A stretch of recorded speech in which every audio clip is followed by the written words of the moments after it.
Hello and welcome to gusmcdoll Strategy and Tactics. I'm Nick McDowell. Today we're playing part 2 of Wings of Retribution, the 11th mission in the NATO campaign in Naval War Arctic Circle.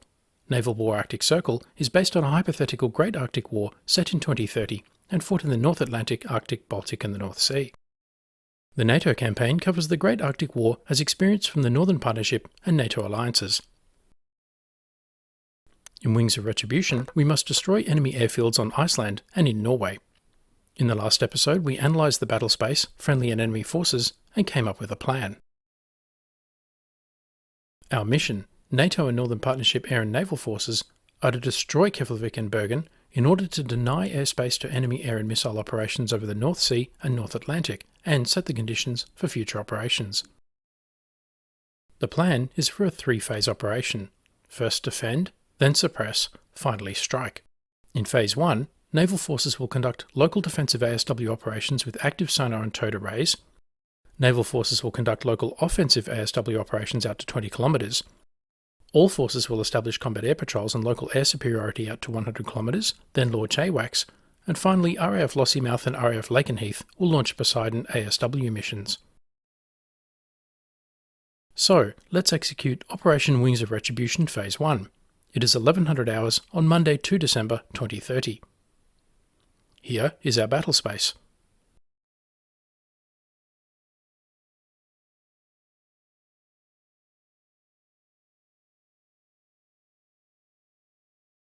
The USS Virginia is to the west of Iceland. South of Keflavik, we have CGN South, a carrier battle group centred on the aircraft carrier Theodore Roosevelt. Also the San Jacinto, a Ticonderoga-class guided missile cruiser, and the Winston S. Churchill, Lassen and Howard, all Arleigh Burke-class destroyers. In the north, we have Russian-occupied Iceland, with the Keflavik Air Base on the western edge.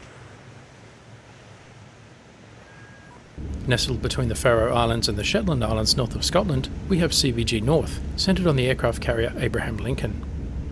Also the Lake Champlain, a Ticonderoga-class guided missile cruiser, and the Bulkley and the McCampbell, both Arleigh Burke-class destroyers.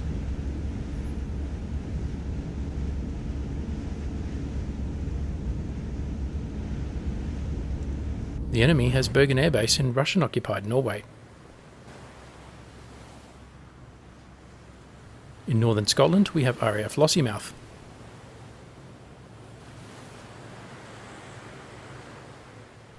An E-3 Sentry AWACS aircraft is already airborne. We also have RAF Lakenheath in Suffolk in eastern England.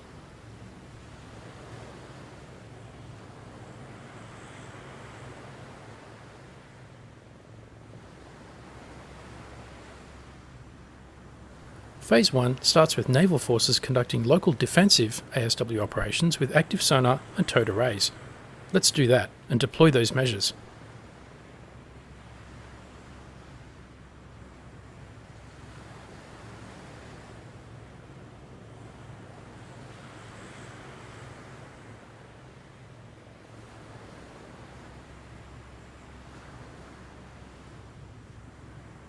First, the USS Virginia. Let's deploy the TB-29 towed array sonar.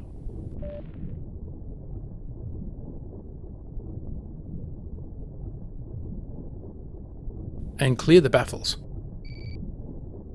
Next, CGN South. Let's activate the SQS-53 sonar in each of the vessels. And the AN-SQR-19 towed array sonar.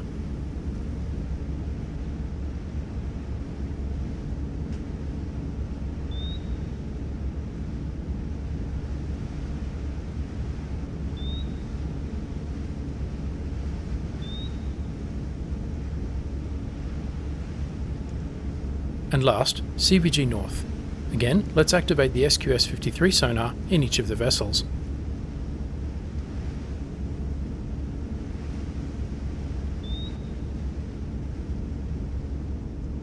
And the AN-SQR-19 towed array sonar. This gives us local anti-submarine defence.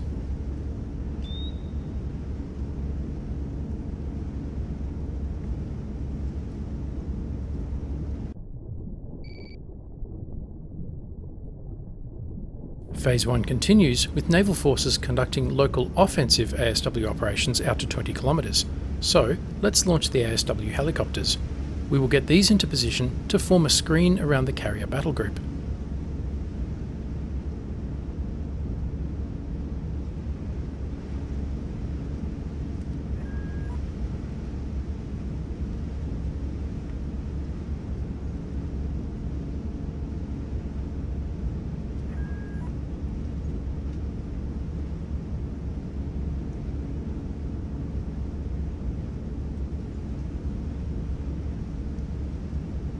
Same with CVG North.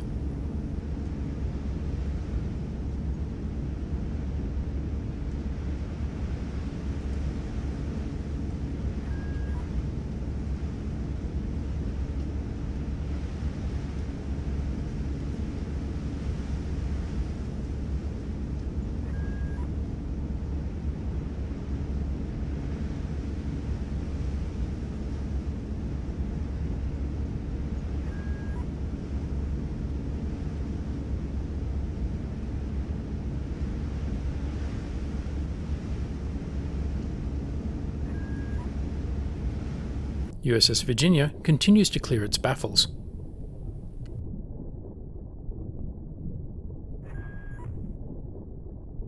Phase 1 continues, with all forces establishing combat air patrols and local air superiority out to 100 kilometres, then launching AWACS. Let's start at RAF Lakenheath.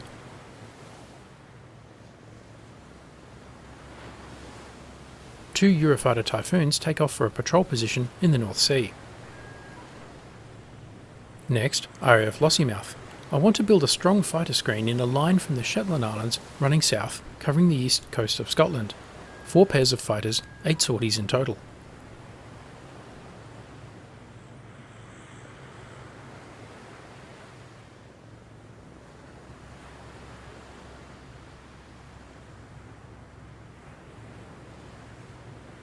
The AWACS moves to a patrol position west of Lossiemouth. From here, it still has good radar coverage of the North Sea, but is less exposed to long-range missiles from enemy fighters. The AWACS increases altitude and slows down for a long patrol. Next, to CGN South. I want to use the F-35C Lightning II fighters to build a strong fighter screen between the carrier battle group and the likely air threat axis in the direction of Keflavik. Again, 4 pairs of fighters, 8 sorties in total.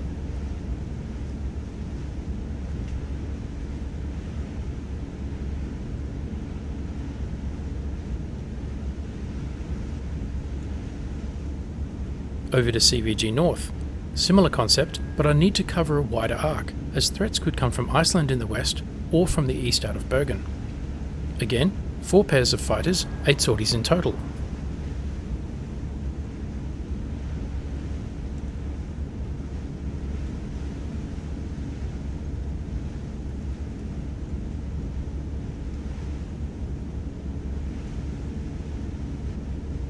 USS Virginia continues to clear its baffles. So far, we have not detected enemy threats. Let's speed up time. Vampire, vampire, vampire! Incoming missiles from the northwest, aimed at CVG North. These are P-700 Granite missiles, NATO designation SSN-19 Shipwreck. SSN means surface-to-surface naval missile, so these were fired from a surface vessel. It seems we've located the enemy surface action group somewhere southeast of Iceland. Interestingly, these missiles were detected by the Seahawk helicopters. And a torpedo. I was not wrong to prioritise local ASW defence. One of the ASW helicopters immediately moves to the likely point of origin.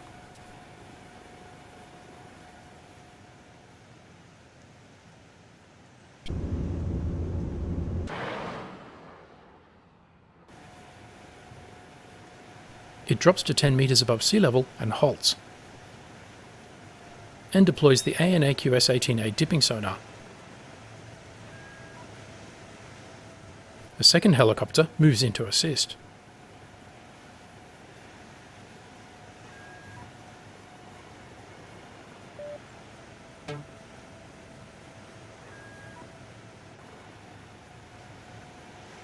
The The remaining helicopters also halt in place and deploy dipping sonars.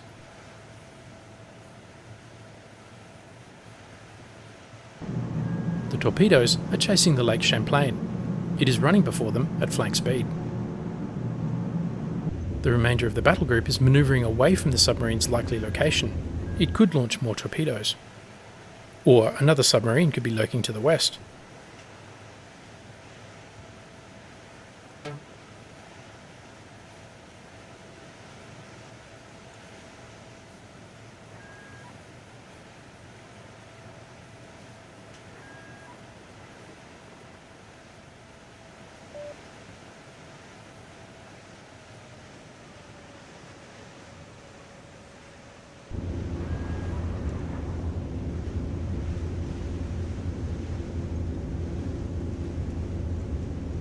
Meanwhile, the Abraham Lincoln launches 2 pairs of Boeing FA-18E Super Hornets as a close-in combat air patrol. These will target the incoming shipwreck missiles before the ships have to fire.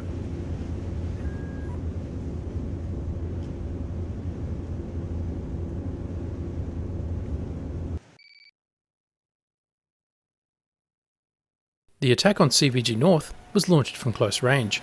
The same could happen to CGN South. The ASW helicopters bring in their patrol locations closer to the battle group.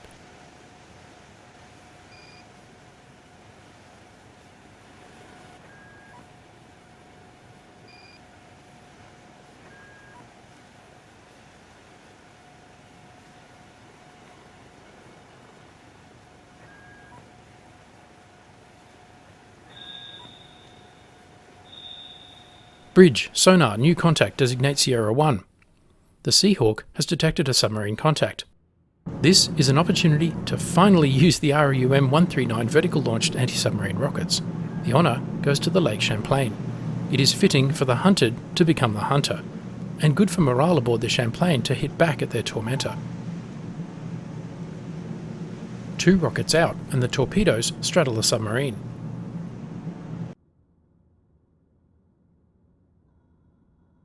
Less than 90 seconds to target.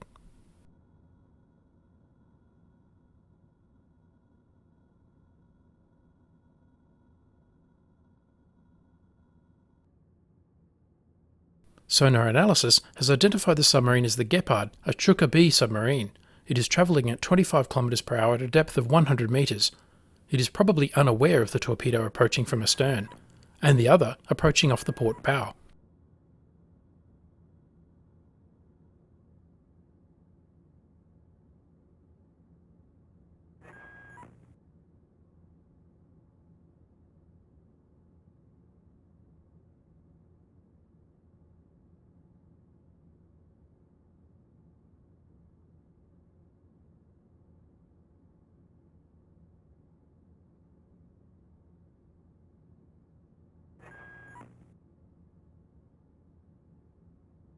Any second now.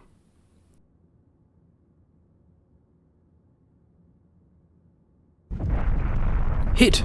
The Gepard is damaged.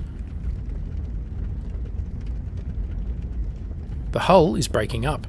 There is a major fire on board. The submarine has slowed to a crawl at 5 km per hour.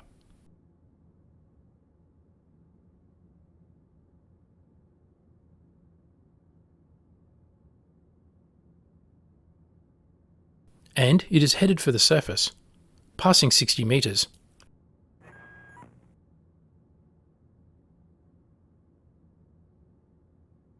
The second ASROC torpedo closes in.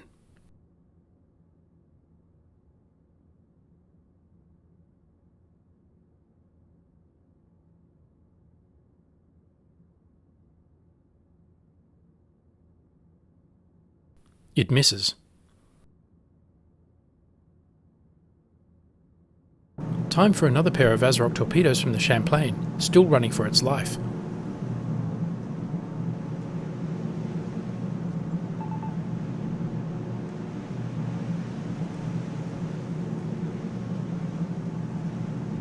It is being chased by a pair of Type 5365M heavyweight torpedoes. They are travelling at 81 km an hour, faster than the Champlain. The ship can't outrun the torpedoes, but might be able to get beyond their operational range before they hit. The Gepard is damaged and on the surface. 2 ASROC torpedoes are closing in, but the Gepard may still be able to fire torpedoes. Time for surface fires. The McCampbell readies the Mark 45 5-inch gun. It fires, just as the Gepard is destroyed by the ASROC torpedoes.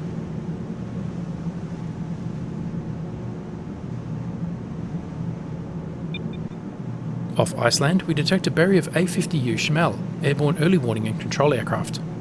This aircraft gives the enemy situational awareness. The Gepard is destroyed, but its torpedoes are still closing on the Lake Champlain.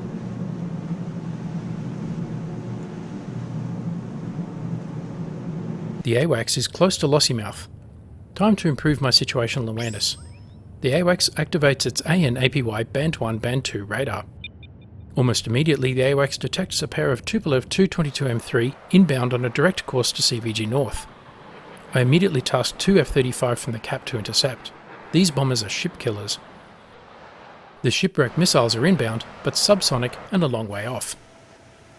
The ASW screen for the Theodore Roosevelt is in position. One by one, the helicopters reduce altitude and stop, and activate and deploy their AQS-18A dipping sonar.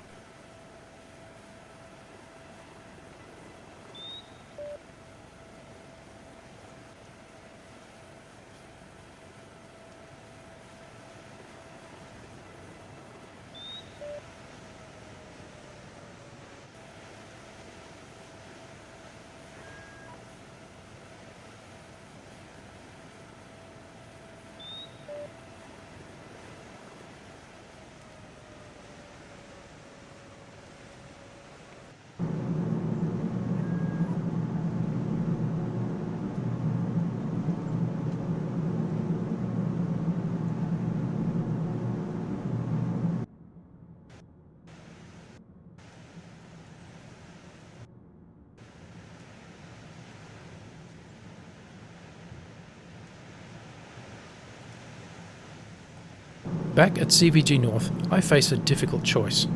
The torpedoes are only a kilometre from the Champlain and still closing.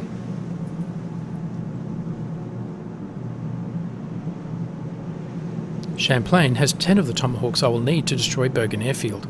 We are in Phase 1 of the battle, and land strike is not planned until Phase 3, after we achieve our superiority. If I launch now, the missiles may be shot down by enemy fighters before they get anywhere near Bergen, and I may lose the element of surprise. But if Champlain is damaged or sunk, I may lose the Tomahawk missiles anyway. Do I launch? I make a tough decision. Better to have launched and lost than to never have launched at all.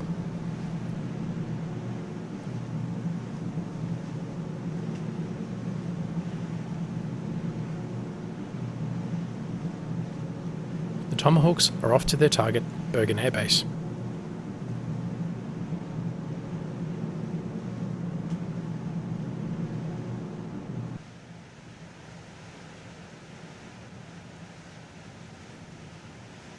In the face of the F-35, it appears the Tu-22M3 have made a similar decision.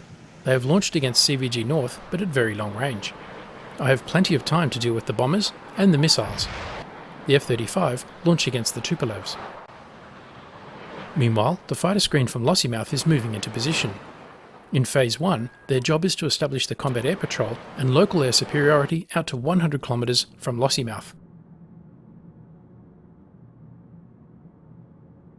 The F-35 from the Abraham Lincoln have a similar role, air superiority out to 100 kilometres from their carrier battle group. That includes destroying the incoming shipwreck missiles. The Super Hornets also adjust their patrol positions.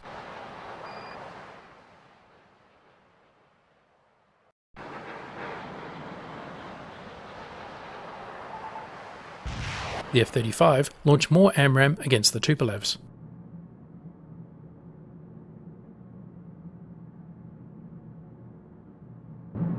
Back at the battle group, the torpedoes are getting dangerously close to the Champlain.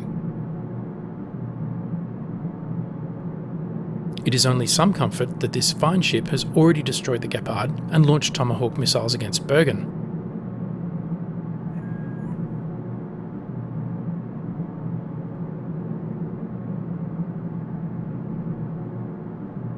Success! The Lake Champlain has outrun the torpedoes. A minor twinge of regret about firing the Tomahawk missiles. but it was the right decision. I just hope the Board of Inquiry agrees.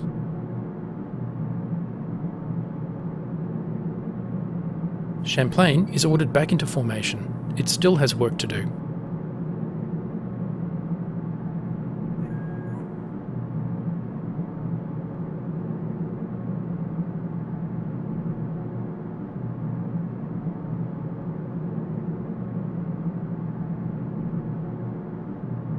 No submarines detected yet at CGN South. The ASW helicopters deployed dipping sonar below the layer.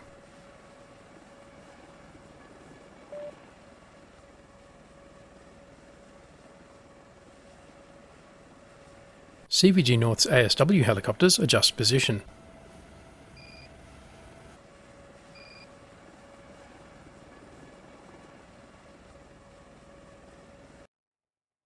Two pairs of AMRAAM are streaking towards the Tupolev bombers, which are racing back to Bergen.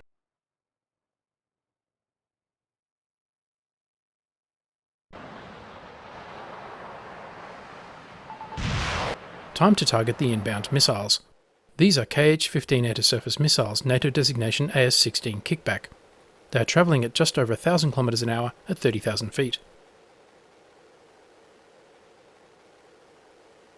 At this altitude, the northern tip of the Shetland Islands is just visible on the horizon.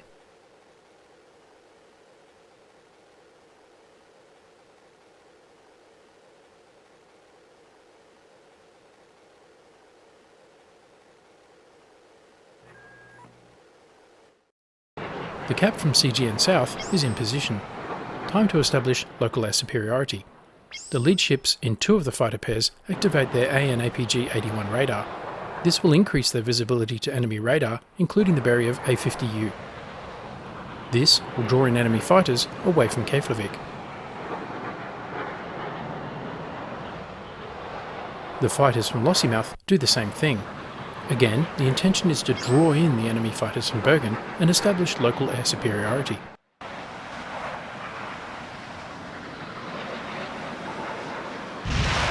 More AMRAAM target the kickback missiles. The shipwreck missiles have disappeared from the radar. One of the F-35 activates its APG-81 radar, as does another. Are the missiles destroyed, or am I just not detecting them? The AMRAAM start to take a toll on the inbound kickback missiles.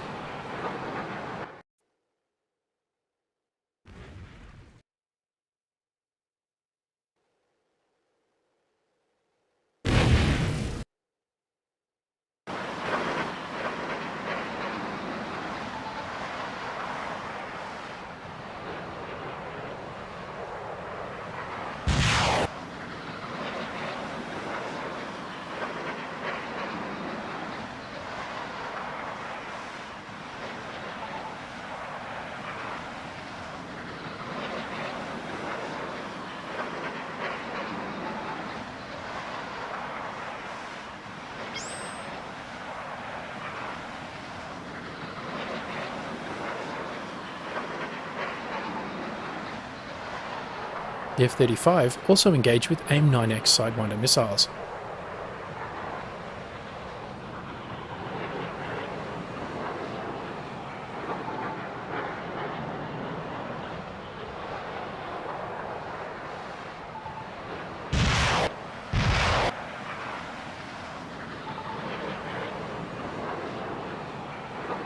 The air-to-air missiles have done great work, but plenty of kickback missiles remain.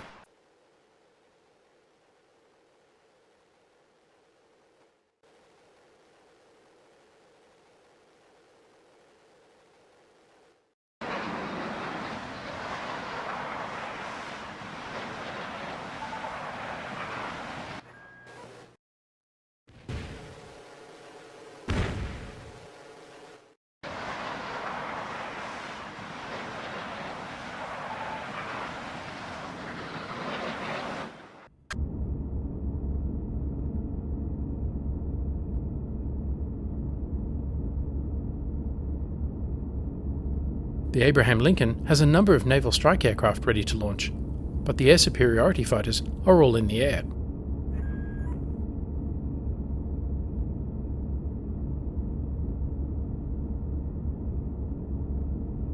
Instead, the northeastern pair of F-35 vectors to intercept the kickback missiles.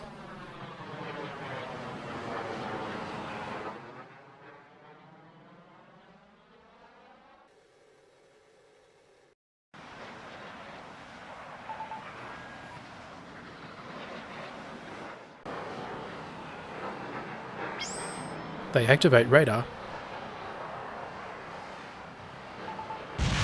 and launch AMRAAM.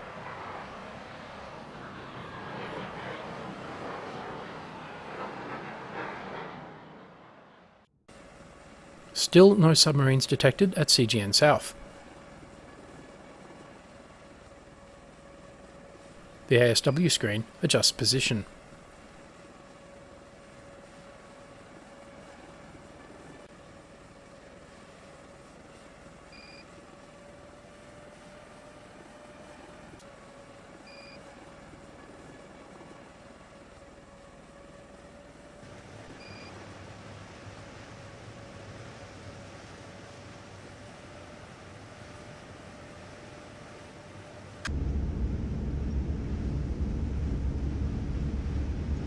The Theodore Roosevelt launches 2 Super Hornets as a close-in cap. Out of nowhere, a Sukhoi T-50, the dreaded Su-57 Felon, is shot down over the North Sea. A Vimpel AA missile has been launched towards the fighters.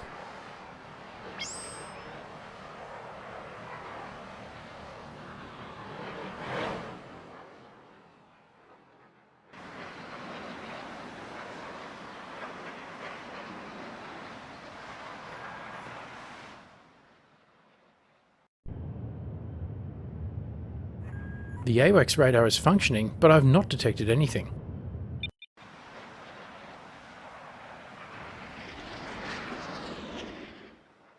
To the west, CGN South's fighter screen has detected a T-50 or Su-57 Felon and has launched. The Felon turns away. In the north, the AMRAAM are destroying more of the kickback missiles.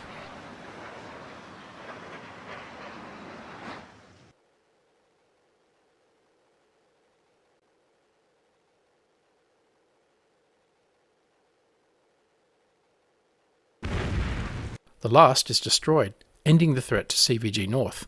For now. More aircraft are launching from Bergen.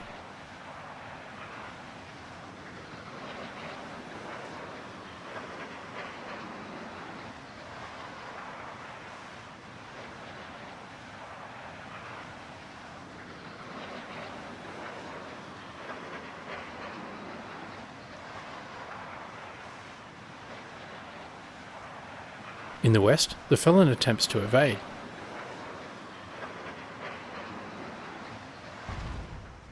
But is shot down.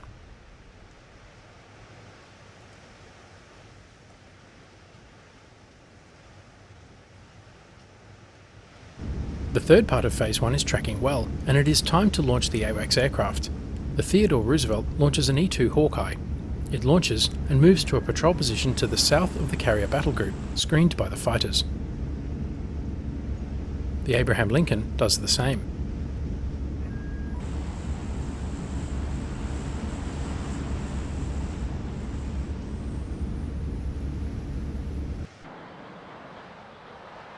The F-35 target the incoming large aircraft out of Bergen. It is probably more bombers.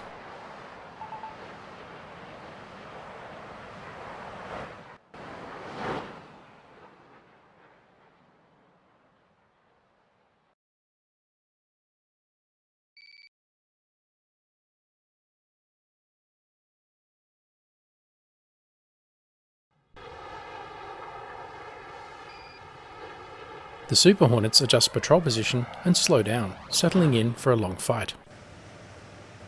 So far, everything is going according to plan. Let's speed up time.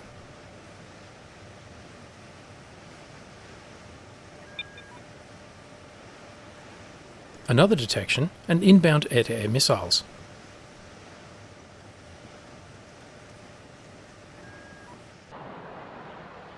The F-35 launch AMRAAM.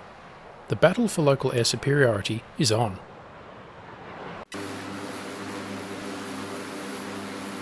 The E-2 Hawkeye increases altitude and slows down.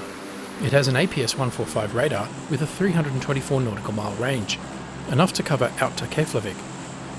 Also, an AN/ALR-73 radar warning receiver with a range of 216 nautical miles. And an infrared seeker effective out to 22 nautical miles. It activates its APS-145 radar.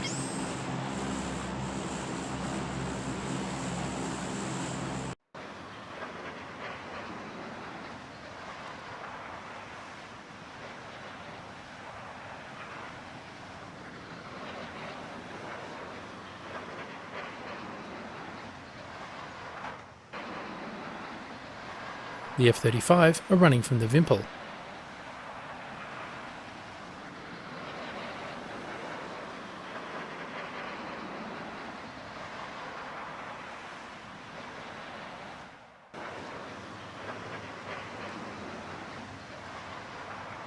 One is shot down, as is the Sukhoi.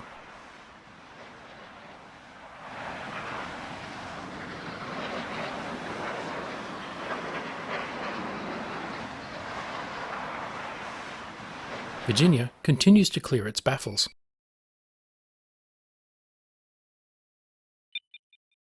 An enemy fighter suddenly appears south of CVG North. How on earth did it get there without being detected? Did it cross the Shetlands, or was it there from the start of the battle? The F-35 launch AMRAAM, and the carrier battle group has already sent RIM-66 standard MRSM-2.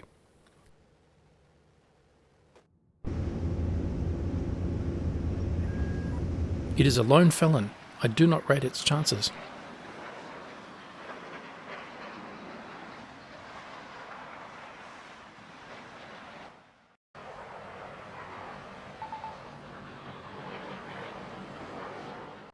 A fighter pair is returning to Lossiemouth at Bingo Fuel. The airbase launches more aircraft to replace them.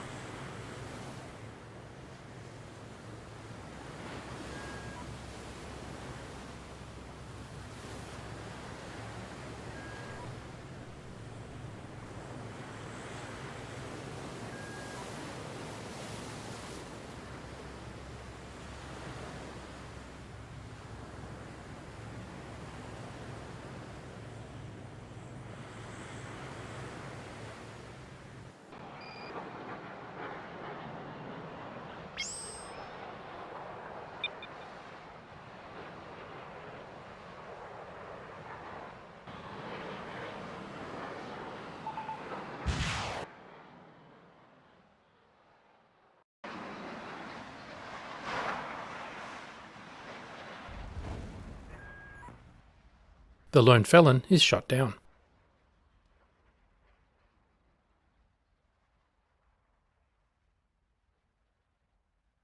The Tomahawk are still tracking towards Bergen, and a pair of Tupolev bombers is inbound to CVG North. The F-35 from the Theodore Roosevelt have launched against an inbound large aircraft target, probably bombers. Another pair are running from an air-to-air missile fired beyond visual range.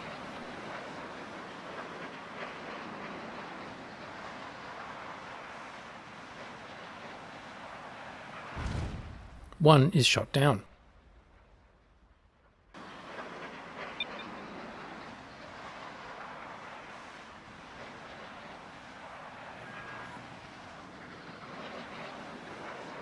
A Sukhoi is detected over the North Sea. The screen has already launched.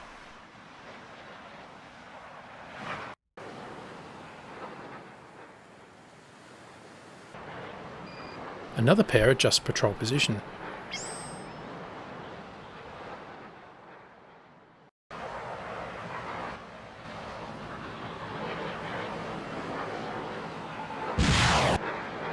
And another pair are in range and launch against the Tupolevs.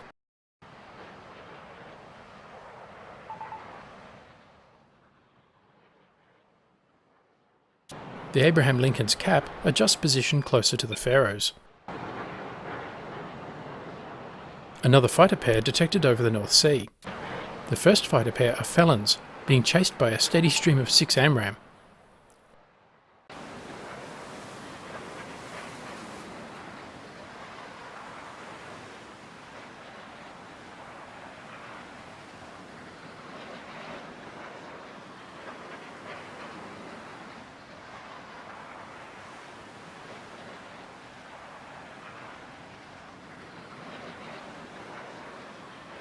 One is shot down.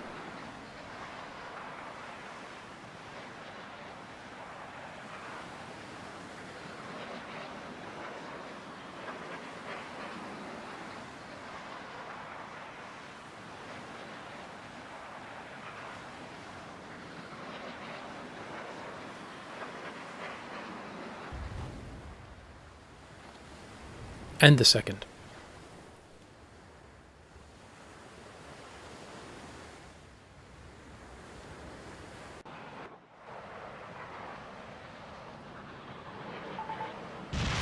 More missiles against the Tupolevs.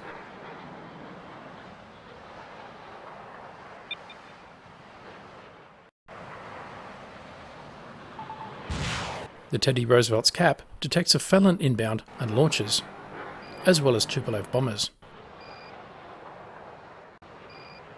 A third Felon is shot down over the North Sea.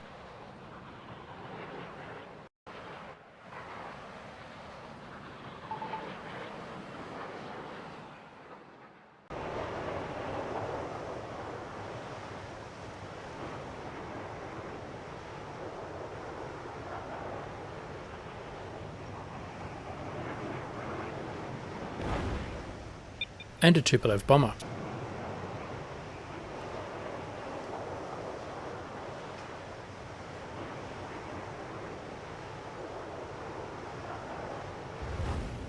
And another Tupolev.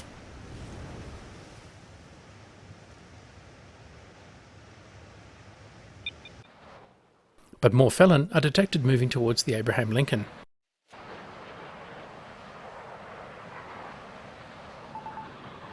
A Felon is shot down south of Keflavik.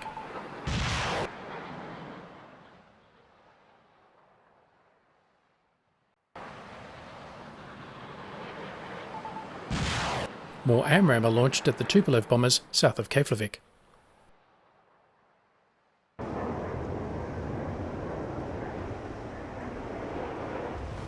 One is shot down.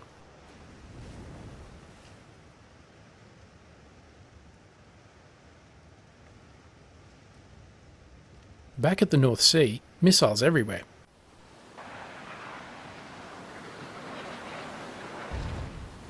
A Felon is shot down.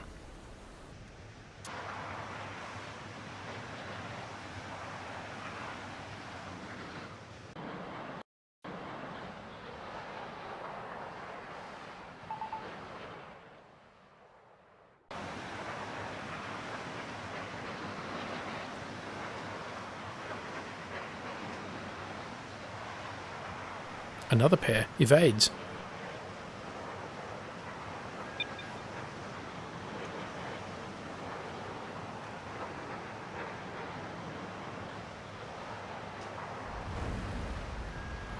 But one is shot down.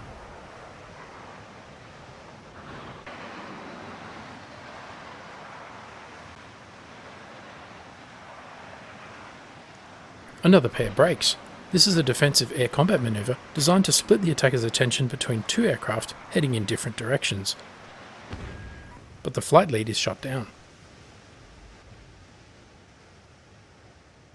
Vimpel air-to-air missiles are being launched from somewhere near Bergen. These are probably being launched just after takeoff.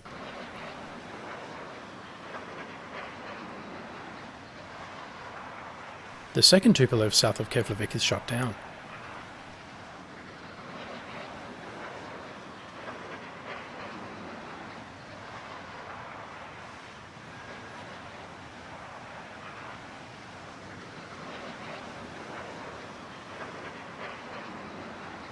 Back at the North Sea, splash another Felon. And another.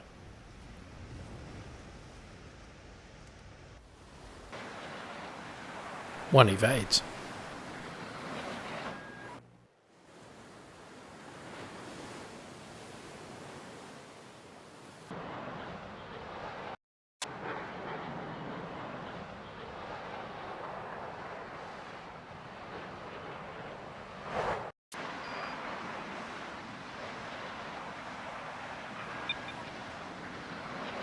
The CGN South Cap detects another Felon.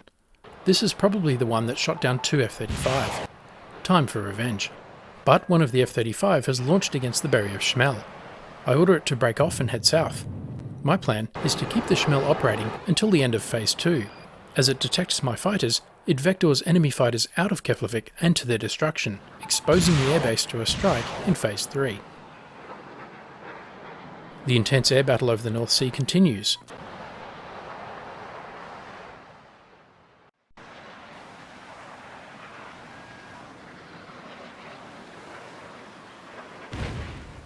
Another felon is shot down.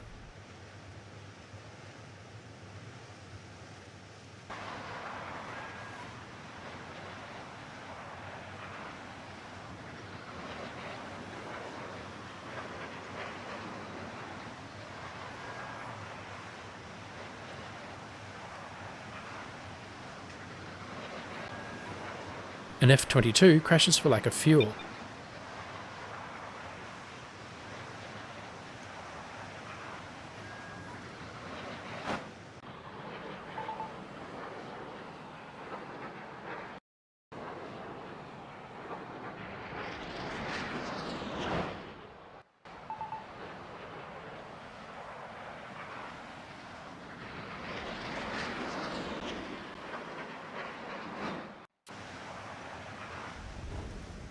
The felon south of Keflavik is shot down. Revenge complete, but it took 2 F-35 with it. Here we see the Berry of A-50U Schmel Airborne Early Warning and Control Aircraft, NATO designation Mainstay. Occupied Iceland is in the background, with Keflavik Air Base on the peninsula to the west.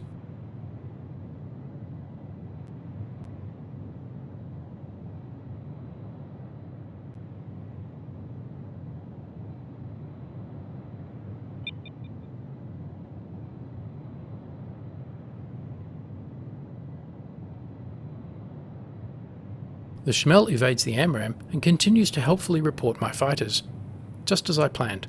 Not often I want a Mainstay to survive a missile attack. Champlain's Tomahawk strike is still inbound to Bergen. An F-22 from Lossiemouth is being chased by multiple Vimpel air-to-air missiles. It appears Bergen is launching multiple fighters. I sense we are approaching Phase 2 of the battle. The fighter screen starts to move closer to occupied Norway.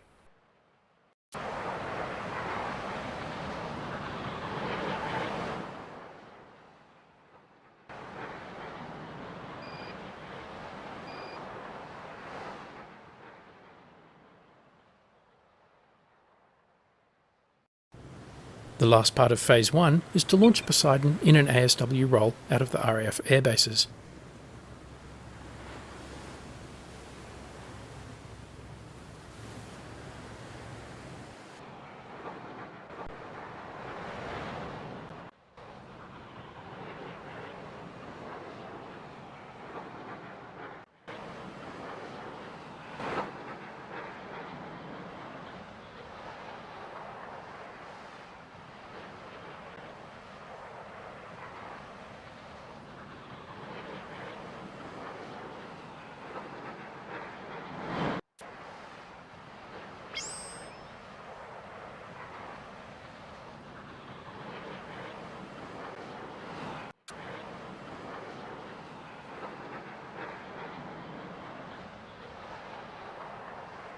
Lossiemouth's F-22 is returning home with the Orkney Islands to starboard and air-to-air missiles inbound.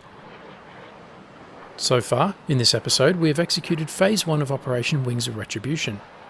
First, Naval Forces conducted local defensive ASW operations with active sonar and towed arrays. Second, Naval Forces conducted local offensive ASW operations out to 20 kilometres. CVG North detected and sank the Gepard, and the Lake Champlain outranged 2 heavyweight torpedoes fired against it. Third, all forces have established combat air patrols and local air superiority out to 100 kilometres. This has involved a number of short, sharp air engagements with losses on both sides. Enemy losses have included bombers and fighters, and CVG North defeated a surface-to-surface missile strike with shipwreck missiles and an air-launched strike using kickback missiles. Both carrier battle groups also launched E-2 Hawkeye to provide better situational awareness. Somewhere out there is a surface action group southeast of Iceland. We have not detected it, but the shipwreck missiles came from surface vessels. In the next episode, we will execute Phase 2 of Operation Wings of Retribution. Time to prepare for Phase 2. With the F-22 Raptors achieving local air superiority over the North Sea, the F-35 start to launch from Lossiemouth.